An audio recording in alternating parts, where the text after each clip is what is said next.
So, how should Christians engage in social media? It's a good question. And before school, Biola Athletics posted this slide, this collage featuring all the teams, all the Biola teams they're all cheering, and cropped in the photo was this picture of Taylor Swift and Travis Kelce getting engaged. And so every single photo had the Biola teams cheering, and the caption was how we feel about Taylor Swift and Travis Kelce's engagement. And I was next to my coach when he saw that post, and he was just floored. And he was like, "This is the dumbest thing." To him, it was the epitome of being in the world and of the world. Like, clearly we're acting just like culture on Instagram, and this is unacceptable for Biola to be posting this thing. And he actually DM'd the Biola Athletics account and was like, "Why did you post this? Like, what got into you?" And they were like, "Oh, well, we really want to be culturally relevant. We want to show that. We want to show that we really care about culture and are engaged with all that stuff." And he was just not a fan of it at all. And that really got me thinking, like, well, is that the right thing to do? Is that the way to engage with social media? Is it just to show that we're relevant and to engage in culture in that way? Or is there something deeper that God has for us?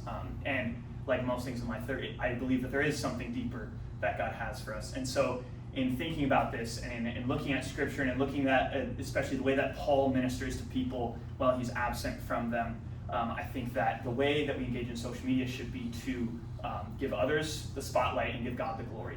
Not to portray perfection, not to distract from life, but simply to edify each other and to glorify God. So my first point is we should not engage in social media to portray a perfect life, to distract from real life, or to shout from behind the screen. Contrast is the mother of clarity, right? So in order to understand how we should use social media, we first need to understand what things we shouldn't do, how we shouldn't act on it. And for the first thing, I think Jesus says it really, really well in Matthew 23, verse 27 and 28. He says, "Woe to you, scribes and Pharisees, hypocrites, for you are like whitewashed tombs, which outwardly appear beautiful, but within are full of dead people's bones and uncleanness. So also you outwardly appear righteous to others, but within you are full of hypocrisy and lawlessness." And Christians should not use social media to portray perfection, because outwardly we might show that like on social media we curate our feed so that people see just the highlights of our life. They see the crazy vacations that we went on, they see the cool people that we know, they see how amazing our faith life is, when in reality we might actually be feeling lonely, we might actually be on a spiritual low, but we don't show that on social media. That's just a place for all the highlights, because that's what the world does, right? No, but Jesus says that we shouldn't be acting like that. We shouldn't portray ourselves as whitewashed tombs when inwardly we are full of dead bodies and decay like corpses. And social media constantly, that disconnect is so present. And in the same vein, we shouldn't use social media to just escape the world. In Ephesians, Paul's writing to a network of churches in Ephesus, and in the first 3 chapters, he's talking about, he's showing them what their identity in Christ is. And then in the last 3 chapters, he's showing them practically how does that make its way into real life. And in Ephesians chapter 5, verse 3, he says, "But sexual immorality and impurity and all impurity or covetousness must not even be named among you, as is improper among saints. Let there be no filthiness, nor foolish talking, nor crude joking, which are out of place, but instead let there be thanksgiving." And social media is a hub for sexual immorality. It is a hub for impurity, for covetousness, for foolish, crude joking. And as Christians, we can't be for that. We can't participate in that. So when we engage in social media, we can't use it to just look at these fake aspects on the world. I mean, how many of you guys, when you're on social media, you see the perfection that's portrayed in other people's lives and you start to crave that? How many people become very jealous when seeing other people's lives on social media? This isn't something that Christians should be about. And in the same way, when we engage on social media, it shouldn't be just to distract from life, to numb ourselves. Time is precious to us. And how many of our screen times are like 2-3 hours just scrolling on Instagram or scrolling on TikTok? Further down in Ephesians 5, Paul says in verse 15, "Look carefully then how you walk, not as unwise but as wise, making the best use of the time, because the days are evil." Time is precious to us. If we're just going and wasting away, not only is that bad for our brains because it shortens our attention span and actually makes us more tired, but it also is wasting time that we could be using on other things for the kingdom. And it's participating in social media just like the world does. And when you engage in social media just to waste time because you're bored, that's when you're going to run into the sexual immorality, the impurity, and become covetousness and jealous. And so in that same vein, with not using social media to distract from real life, we should be committed to reality. That's how we fight against that, is we're not craving an escape from life, because let's be honest, if you're going through a hard time, if you're struggling relationally, if you're not really feeling it spiritually, it's so easy to just go and scroll on Instagram for a couple hours and to distract from that, and it numbs your brain. And that's something that, like, as pastors, when that's what people want to do, is just scroll and numb the brain, we can't compete with that. Like, you're never going to be as interesting in your sermon as an Instagram homepage is when you open it up. You're never going to accomplish that. Instead, what you need to do is model how to use social media correctly, model how to engage with it well, not as a way to distract from real life, not as a way to portray perfection, but model for your congregation how to engage in this correctly. And the last thing is, we should not engage in social media just to shout at people from behind the screen. Instagram and Twitter and TikTok have become like the everything apps now. You can connect with people on them, you can shop on them, you get your news from them, you get your sports news from them, you go on them for theology. How many people, most of their theological education just comes from Instagram?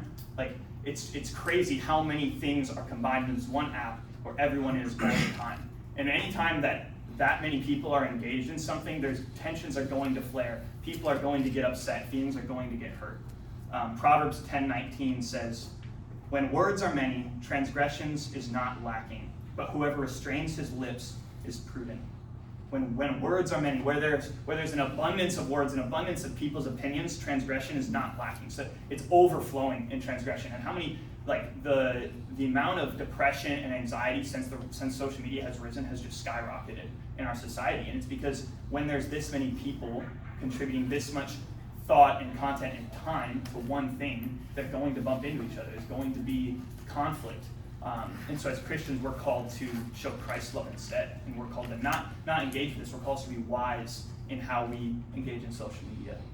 So it's obviously clear that we shouldn't use social media to engage or to portray a perfect life or distract ourselves from life or to shout at people from behind the screen. But then how do we?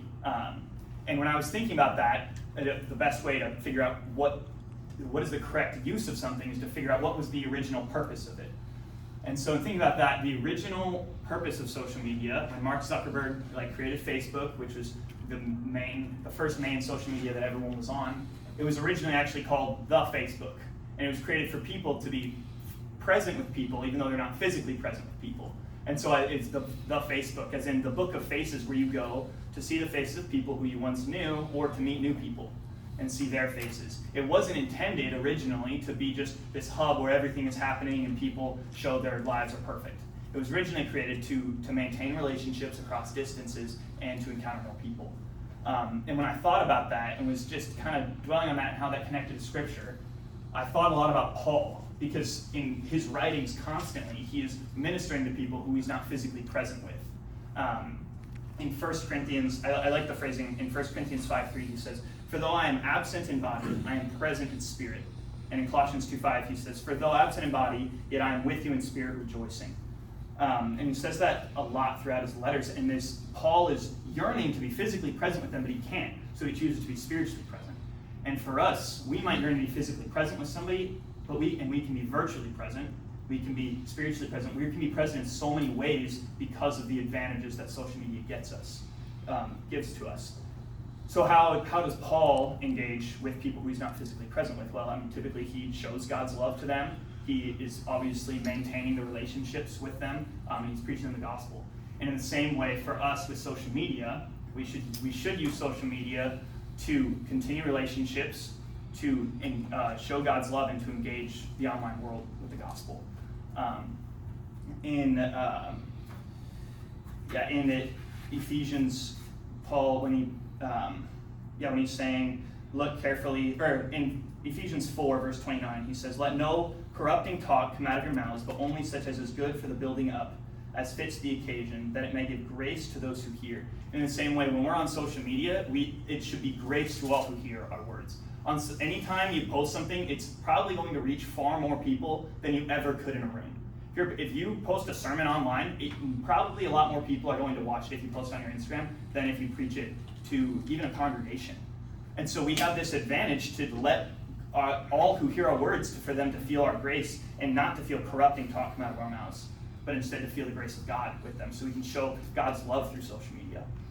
For continuing relationships, as Paul did, we are able to, like never before, reach people past where proximity has ended. When people move away, we're able to continue relationships through social media in a way that is very, very real and not fake, but in a way that really connects us in like we never have been able to before.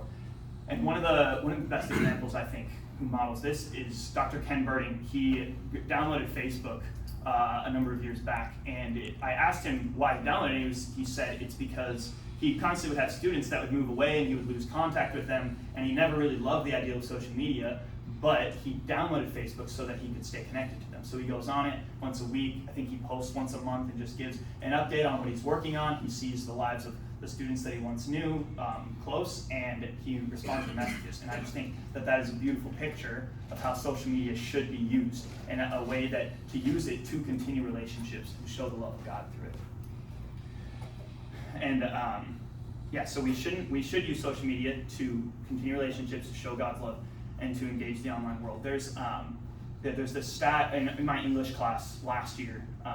Our professor, who also worked with the admin department, she said that as many as 20% of Biola's incoming freshmen on their statement of faith said they'd come to Christ through social media, which to me is just nuts. Because when I'm on Instagram and I'm scrolling, I don't know if you guys ever get to a reel or a video where it's take 10 seconds and pray to God, and I always just scroll right past it. I'm if I wanted to be praying, I would not be scrolling on Instagram, obviously. But I think for generations younger than us and people younger than us, that actually is where they sometimes abide spiritually, and that those videos that creators are making to engage them with the gospel actually has done a lot of work, and the numbers prove it.